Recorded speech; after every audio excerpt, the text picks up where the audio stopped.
top all the way down to the 2-star and 1-star levels in the U.S. Army. So that there's no question about that. But the war at this point is really in the hands of the CIA. I don't think the Ukrainians per se are doing very much except dying in great numbers.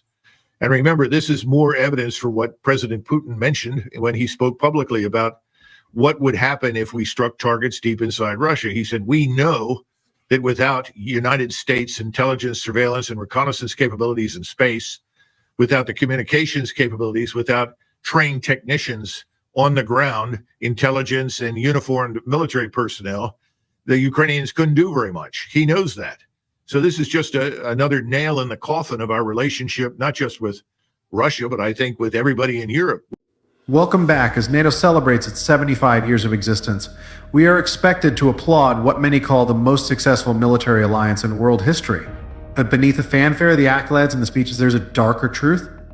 For over 7 decades, NATO, a military machine led by the United States, has left behind a trail of bloodshed, chaos, and destruction. From Europe to Africa, from the Middle East to Ukraine, NATO's interventions have come at an enormous human cost. Even figures like Colonel Douglas Macgregor have openly questioned NATO's ongoing role in global conflicts. His criticisms resonate with those who see NATO as an instrument of U.S. dominance rather than a genuine force for peace. While NATO claims to safeguard human rights and uphold international law, the reality is that its history is filled with broken promises, destroyed nations, and untold civilian suffering. Over 75 years, it has evolved into a military juggernaut that serves not to protect humanity, but to maintain Western control over weaker nations. And the price of NATO's expansion has always been paid in human lives. NATO was born in 1949, created by 12 countries, including the United States, United Kingdom, and France, to defend Western Europe from the Soviet Union. The world was emerging from the shadow of World War II, and NATO's primary goal was collective defense. If one member was attacked, all would respond. But let's be clear, NATO wasn't just a military alliance, it was a political tool designed to secure U.S. dominance in Europe and beyond.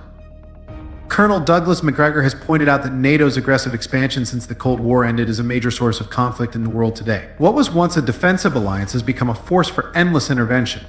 The question is simple: why does NATO still exist? Its founding purpose to counter the Soviet threat disappeared in 1991. And yet, instead of disbanding, NATO has grown more aggressive, engaging in military interventions across the globe, from Yugoslavia to Libya, from Afghanistan to Ukraine.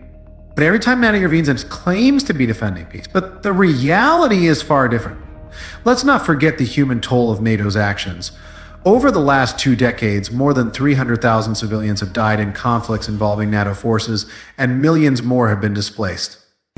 And nations that once enjoyed stability have been reduced to rubble, while NATO's leaders continue to congratulate themselves for the success. But is this the success they want us to celebrate? So tell of shattered nations and broken lives. Let's turn to one of NATO's most infamous interventions, a campaign that would leave deep scars across the Balkans, the 1999 bombing of Yugoslavia. In 1999, NATO launched an aggressive 78-day bombing campaign on Yugoslavia. The justification? To protect Kosovo Albanians from so-called ethnic cleansing, but the reality was far from that. This was a brutal, unsanctioned war. NATO dropped over 23,000 bombs, obliterating civilian infrastructure across Serbia and Montenegro, killing more than 2,500 civilians, and wounding over 12,500 others.